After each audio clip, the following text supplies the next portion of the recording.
जेठानी बहुत सस्ती है।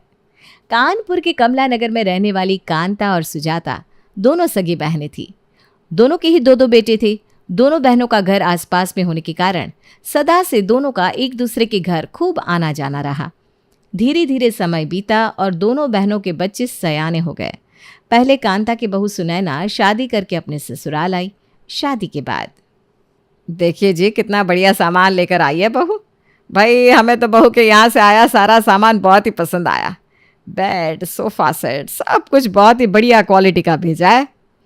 नई बहू के मायके से आया हुआ सारा सामान घर में रखने के बाद जैसे पूरा घर नया सा हो गया था। कांता का पुराना फर्नीचर लगभग दम तोड़ चुका था। अपने पुराने फर्नीचर को उठाकर उसने स्टोर रूम में रखवाया और बहू के यहाँ से आया हुआ चमचमाता हुआ फर्नीचर घर की शोभा बढ़ाने लगा। सही में बेटा, सोफा तुम्हारे पापा ने बहुत बढ़िया भिजवाया है भाई। इस पर बैठो ना तो मज़ा ही आ जाता है, और लकड़ी की क्वालिटी भी बहुत बढ़िया है। मम्मी जी, पापा कहते हैं कि भाई चाहे पैसे ज़्यादा लग जाए लेकिन बिटिया के यहाँ सामान सब अच्छा ही जाना चाहिए। आप इस टेबल को देखिए ना, पापा ने खुद ऑर्डर देकर सारा सामान बनवाया है। दिन में कई कई घंटा जाकर कारपेंटर के यहाँ बैठते थे देखने के लिए कि सब सामान सही से बन रहा है या नहीं। मानते हैं भाई, बहुत मेहनत की है तुम्हारे पापा ने तुम्हारी गृहस्थी बसाने के लिए। देखो, बर्तन हो या इलेक्ट्रॉनिक का सामान, सब कुछ ही बहुत बढ़िया है। सुनैना को भी ससुराल में मिल रही तारीफ बहुत अच्छी लग रही थी। जब भी कोई रिश्तेदार सास के सामने उसके घर से आए हुए सोफ़ा, अलमारी या डिनर सेट की तारीफ करता तो सुनैना खिलकर गुलाब हो जाती।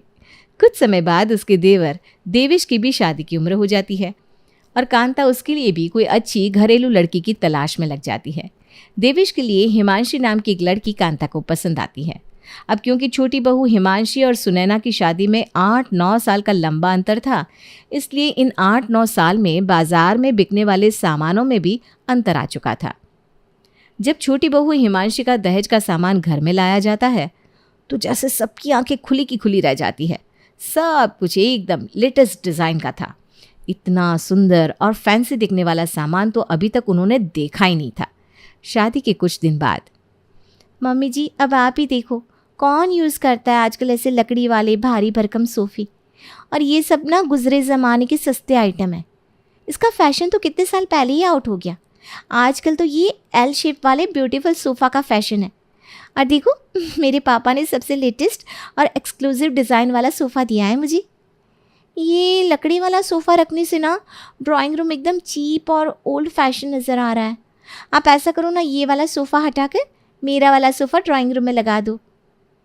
देखो हिमांशी, ठीक है, दिया होगा तुम्हारे पापा ने तुम्हें बहुत कुछ अच्छा वाला फर्नीचर, सोफ़ा, लेकिन जिस सोफ़े की तुम बात कर रही हो ना, ये मुझे मेरी शादी में मेरे पापा ने दिया था। और तुम्हारी जानकारी के लिए बता दूं, ये चीप बिल्कुल भी नहीं है। असली सागौन की लकड़ी का बना हुआ सोफ़ा ही है, और तुम्हारे वाले सोफ़े से तो बहुत ज़्यादा महंगा है। माना कि अपने मायके से मिली हुई चीज़ सबको अच्छी लगती है भाभी, लेकिन सच का स्वीकार करना इंसान को आना ही चाहिए। अब आप ही देख लो, आपकी शादी में मिले वो लोहे की खड़खड़ करने वाली अलमारी।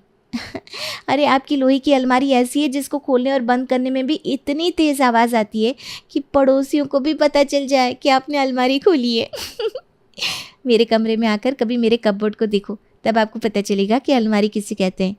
इतनी ब्यूटीफुल और एलिगेंट लगती है ना कि कमरे में रख दो तो कमरे की शोभा बढ़ जाती है। खैर, आपको ये सारी बातें कहाँ समझ में आएगी। आपने तो हमेशा से वही लोहे की खटखट करने वाली अलमारियाँ यूज़ करी है ना। देखो हिमांशी, अब तुम ना हद से आगे बढ़ रही हो। तुम्हारी लकड़ी की अलमारी में दिमाग लग गया ना तो 4 दिन में बेकार हो जाएगी, लेकिन मेरी लोहे की अलमारी को लोहे के हथौड़े से भी मार दूंगी ना तो भी टस से मस नहीं होने वाली। इतनी बढ़िया क्वालिटी की है अलमारी। सारी फैशनेबल चीज़ अच्छी हो ऐसा कोई ज़रूरी नहीं है। मुझे पता है कि मेरे मायके से जो भी सामान आया है ना, सब बहुत ही मजबूत और बढ़िया क्वालिटी का है। मेरे घर वालों ने सिर्फ शो दिखाने के लिए सामान नहीं भेजा कि आज तो बेटी के घर में सामान भिजवा दो और 4 दिन बाद सब टूट के हाथ में आ जाए। अच्छा, अगर आपका सामान इतना ही अच्छा था तो आप ही बताओ ना, आपकी वो लकड़ी की टेबल और सोफ़ा उठाकर मम्मी जी ने छत पर क्यों रखवा दिया? पसंद तो उनको भी मेरी वही कांच वाली टेबल और सोफ़ा आया ना। तो सच यही है जेठानी जी कि मेरे मायके से आया हुआ सामान आपके सामान से आए हुए सामान से कई गुना बेहतर है। अब सस्ते और महंगे का अंतर किसी को बताने की ज़रूरत नहीं होती, वो तो खुली आंखों से नज़र आता है। किसी अंधे को बुलाकर पूछोगे ना कि किसका सामान ज़्यादा अच्छा है तो वो मेरा ही सामान अच्छा बताएगा, क्योंकि इस सामान को खरीदने में बहुत सारे पैसे खर्च हुए मेरे पापा के। अरे वाह हिमांशी, तुम्हारे यहाँ के आए हुए इस डिनर सेट में खाना खाकर तो बड़ी शाही सी फीलिंग आती है। हम तो भाई स्टील के बर्तन में खाना खा खा कर बड़े परेशान हो गए थे। भला हो तुम्हारे मम्मी पापा का जो ये नए डिज़ाइन का डाइनिंग सेट भेज दिया। चलिए पापा जी, कोई तो है जो इस सच को स्वीकार कर रहा है कि आपके घर में कितने सस्ते और बोरिंग बर्तन इस्तेमाल हो रहे थे। वैसे बात ना आपकी एकदम सही है, मेरा डिनर सेट बहुत ही महंगा और खूबसूरत है, उसमें खाना खाकर मज़ा ही आ जाता है। ससुर जी को छोटी बहू के घर से आए हुए डिनर सेट की तारीफ करते देख बड़ी बहू भीतर तक जल भून जाती है। रात को कमरे में बड़ी बहू अपने पति से कहती है, देख लिया आपने कैसे आपके बाबूजी 2 दिन में पलटी मार गए। कितने सालों से मेरे मायके से आए हुए डिनर सेट में खाना खा रहे थे और 4 दिन में कूद कर उस हिमांशी की साइड हो गए। हे भगवान, पता नहीं कैसे लालची लोगों के यहाँ मेरी शादी होगी। मेरी तो इतने साल की सेवा और मेहनत पर पानी फेर दिया आपके मम्मी पापा ने। अरे भाग्यवान, ऐसा कुछ भी नहीं कहा पापा ने, क्यों बात का बतंगड़ बना रही हो। छोड़ो ना, छोटी छोटी बातों को इस तरह दिल से नहीं लगाया जाता। और पापा का वो मतलब नहीं था जो तुमने समझा। पति के समझाने का सुनैना पर कोई असर नहीं होता। वो बिस्तर में मुंह छिपाकर जोर जोर से रोने लगती है। अगले दिन बेटा अपने पिताजी से कहता है, बाबूजी, ठंडक मिल गई हो आपको बड़ी बहू को उकसाकर। कल आपने हिमांशी के डिनर सेट की तारीफ कर दी, लेकिन आधी रात तक कलेश तो हमारे कमरे में हुआ। भगवान के लिए आगे से बोलने से पहले एक बार सोच लिया करो। इस तरह मुंह पर किसी के बारे में ऐसे बोला जाता है क्या? आप नहीं जानते कि वो स्टील के बर्तन सुनैना के मायके से आए हुए थे? अब आप उसके मुंह पर इस तरह से बुराई करोगे तो उसको तो खराब ही लगेगा ना। अरे बेटा, हमको तो पता ही नहीं था कि बड़ी बहू बात को कहाँ से कहाँ ले जाएगी। वो तो बस ऐसे ही हमारे मन में आ गया तो हमने कह दिया। बाबूजी, यही तो बात है ना, आपने तो ऐसे ही मन में आया और कह दिया। लेकिन अब ये हिमांशी इस बात को खींच कर पता नहीं कितने दिनों तक सुनैना को परेशान करेगी। वैसे भी दोनों की एक पल के लिए बनती नहीं, अब उनको झगड़ने का एक नया टॉपिक और मिल गया। दोनों देवरानी जिठानी में जैसे अपने अपने सामान को बेहतर साबित करने की जंग छिड़ गई थी। लेकिन सच बात तो ये थी कि ना तो सुनैना का सामान खराब था और ना हिमांशी का बेहतर। अंतर सिर्फ ये था कि हर गुजरते समय के साथ चीज़ों के रंग ढंग में बदलाव आ जाता है। मार्केट में हर 2-3 साल में नए डिज़ाइन की चीज़ें आ जाती है और पुराना सामान ट्रेंड से बाहर हो जाता है। बस ऐसे नहीं था कि सुनैना के मायके से आया हुआ सामान सस्ता या बेकार था। हाँ, बस वो थोड़ा सा ट्रेंड से बाहर हो गया था। लेकिन हिमांशी इस बात को समझने की कोशिश ही नहीं कर रही थी। वो हर दूसरे तीसरे दिन बात बात पर जेठानी के सामान को सस्ता और नीचा दिखाती, जिससे कि सुनैना जल भुन जाती और घर में एक बार फिर से घमासान छिड़ जाता। बेटा, कल सुजाता जीजी आने वाली है। ऐसा करो, तुम दोनों मिलकर ना पूरे घर की साफ सफाई कर दो। और हाँ बेटा, डस्टिंग ज़रा अच्छे से करना। घर साफ सुथरा होता है ना, तभी मेहमानों के स्वागत करने लायक दिखाई देता है। हाँ मम्मी जी, ठीक कह रही हैं आप। ऐसा करो, हिमांशी को बोलो अपने फर्नीचर की डस्टिंग खुद ही कर ले। महंगा वाला फर्नीचर लगा हुआ है ना, कहीं मुझसे कोई स्क्रैच वगैरह लग गया तो बिना बात आप लोगों को लगेगा कि मैंने जलन के मारे उसका सामान खराब कर दिया। बहु सामान सामान होता है, उसमें सस्ता महंगा क्या है। और ये क्या बात हुई कि हिमांशी का फर्नीचर है? अरे भाई, सामान पर कोई नाम थोड़ी ना लिखा हुआ है। जब इस्तेमाल सब लोग कर रहे हैं तो सफाई भी सब मिलजुल कर किया करो। ये बात तो आप अपनी छोटी बहू को समझाइए ना मम्मी जी, क्योंकि दिन में 2-4 बार जब तक ये मेरे मुंह पर मायके से आए हुए सामान को सस्ता और घटिया ना बता दे, तब तक इसे खाना हजम नहीं होता। बस इसकी कही हुई बात को दोहरा रही हूँ मैं तो। अरे बेटा, क्यों तुम लोग बिना बात झगड़ती चली जा रही हो? देखो बेटा, मिलजुल के रहने से ही घर घर बनता है। इस तरह छोटी छोटी बातों का मुद्दा बनाओगे तो कैसे चलेगा बताओ। देखो, ना तो हमने तुमसे कहा था कि तुम अपने मायके से कुछ सामान लेकर आओ, ना ही उससे कहा था। तुम दोनों अपनी पसंद से, अपनी इच्छा से दहेज का सामान लेकर आई हो, तो फिर उसमें झगड़ा करने जैसी कौन सी बात है? मम्मी जी, ये सारी बातें ना आप सिर्फ मेरा दिल रखने के लिए कह रही हैं, वरना ये बात मैं बहुत अच्छी तरह से जानती हूँ। जब से छोटी की शादी हुई है ना, आपको भी मेरे मायके से आया हुआ सारा सामान कबाड़ा ही दिखाई देने लगा है। तभी तो आपने उसे उठाकर ऊपर के फ्लोर पर रखवा दिया, वरना पिछले 8 साल से वही सामान घर की शोभा बढ़ा रहा था। तब तो आप तारीफ करते करते थकती नहीं थी कि मेरे पापा ने बहुत बढ़िया सामान बनवाया है। लेकिन जब से छोटी का सामान आया है, सबको वही अच्छा लगने लगा है। लो फिर शुरू हो गई दोनों। अरे भाई, अगर तुम दोनों का झगड़ा ख़त्म नहीं हुआ ना तो मैं कसम से कह रही हूँ अपनी शादी वाला 40 साल पुराना फर्नीचर उठाकर हॉल में डलवा दूंगी और तुम दोनों का फर्नीचर निकलवा कर कॉलोनी में बाहर फेंकवा दूंगी। मैं तो तुम्हारे इस रोज़ रोज़ के झगड़े से बहुत परेशान हो गई हूँ। अरे भाई, थोड़ा तो कॉमन सेंस लगाओ। तुम्हारे भी मायके में सामान रहा होगा, तो क्या तुम्हारी मम्मी के समय का शादी का सामान तुम सारी ज़िंदगी इस्तेमाल करते आ रहे हो? कभी कोई नया सामान नहीं खरीदा? जब बाज़ार में कोई नया लेटेस्ट डिज़ाइन का सामान आता है तो उसी को खरीदा जाता है कि नहीं? है तुम बस यही समझ लो कि तुम्हारे सामान में खराबी नहीं है, बस छोटी का सामान थोड़ा लेटेस्ट और आजकल के फैशन के मुताबिक है, इसलिए हमने उसे ड्राइंग रूम में रख लिया और तुम्हारे सामान को ऊपर वाले फ्लोर पर शिफ्ट कर दिया। इसमें बुरा मानने जैसी क्या बात है? जिसके ऊपर बीतती है ना मम्मी जी, उसको बुरा तो लगता ही है। अब मैं ही अगर आपको शादी के बाद हर बात पर इस बात का ताना देती कि मेरे मायके से आया हुआ सामान बहुत बढ़िया है और अभी तक जो आप लोगों के घर में रखा हुआ सामान था वो बहुत ही घटिया और सस्ती क्वालिटी का था, तो आपको भी बुरा लगता कि नहीं? हाँ, लेकिन क्या मैंने ऐसा कभी किया? नहीं ना। लेकिन आपकी छोटी बहू दिन रात मुझे यह बात बताती है तो मुझे तो बुरा लगेगा ना। माँ जी, सच बात को स्वीकार करने में भाभी को इतनी दिक्कत क्यों हो रही है? उसमें मेरी क्या गलती है, आप ही बताओ। अब देखो, भाभी के घर से ये छोटा सा फ्रिज आया है, इसमें तो फल और सब्जी रख दो तो उसी में फुल हो जाता है।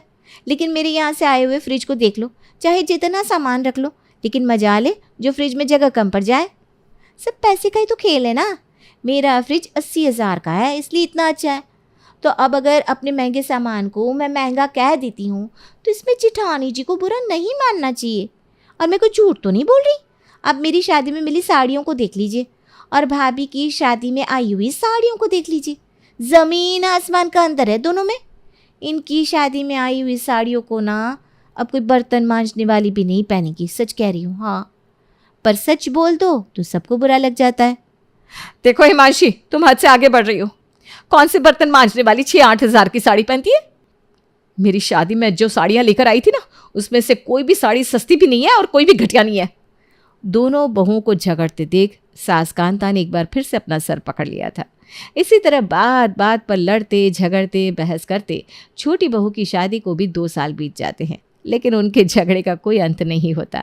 दोनों बहू की रोज रोज होती खींचतान से कांता बहुत बुरी तरह से परेशान हो चुकी थी। फिर एक दिन कांता को अपनी बहन सुजाता के बेटे की शादी के बारे में पता चलता है। जल्दी ही सुजाता आती है और अपने बेटे निखिल की शादी का कार्ड उसे थमा जाती है। अगले ही महीने की 3 तारीख को निखिल की शादी थी। अब तो दोनों बहू शादी में जाने की तैयारी में जुट गई थी। क्योंकि दोनों देवरानी जेठानी में पहले ही स्पर्धा चलती रहती थी, इसलिए दोनों ही अच्छे से अच्छा मेकअप, गहने, ज्वेलरी और साड़ी पहनकर शादी में शामिल हो जाती हैं। अरे हिमांशी, सुने ना, इधर आ बेटा। देखो, जल्दबाजी में ना हम तो बच्चों का कमरा ही सजाना भूल गए। अब ये तुम दोनों की जिम्मेदारी है। दोनों भाभी मिलकर अपने देवर देवरानी का कमरा सजाओ। देखो, बहू के घर से आया हुआ सामान हमने पहले ही उसके कमरे में रखवा दिया है, बस तुम थोड़ी सजावट कर दो।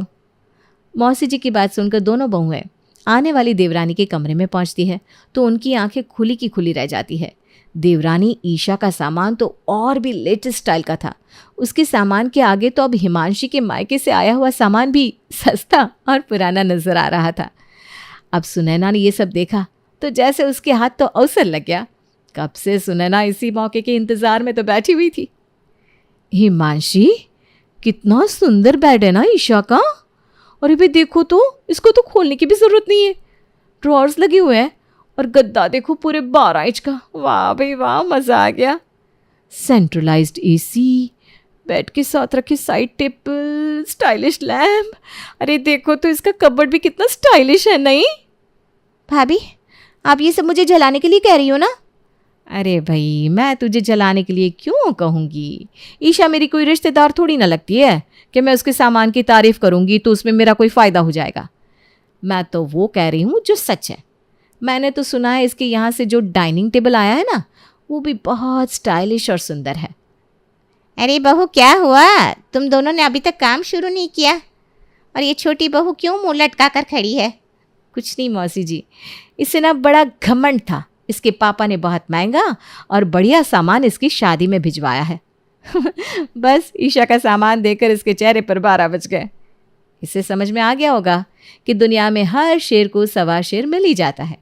ये मेरे मायके से आए स्टील के बर्तनों का मजाक बनाती थी। अब देखो, ईशा को जो डिनर सेट मिला है उसके आगे तो हिमांशी के फाइबर का डिनर सेट कुछ भी नहीं है। बेटा, दुनिया हर पल बदल रही है, रोज़ नई नई चीज़ आ जाती है बाज़ार में। अपनी तरफ से तो सब अच्छा ही सामान लाते हैं, लेकिन इन चीज़ों का ना कोई अंत ही नहीं। कल रंगीन टीवी आए तो ब्लैक एंड वाइट बेकार हो गए, एलईडी आए तो रंगीन टीवी बाहर हो गए। हर रोज़ नया कुछ ना कुछ आता है, इसमें झगड़ने की नहीं, समझने की बात है। अब दोनों बहू की आंखों पर लगी जलन की पट्टी खुल गई थी।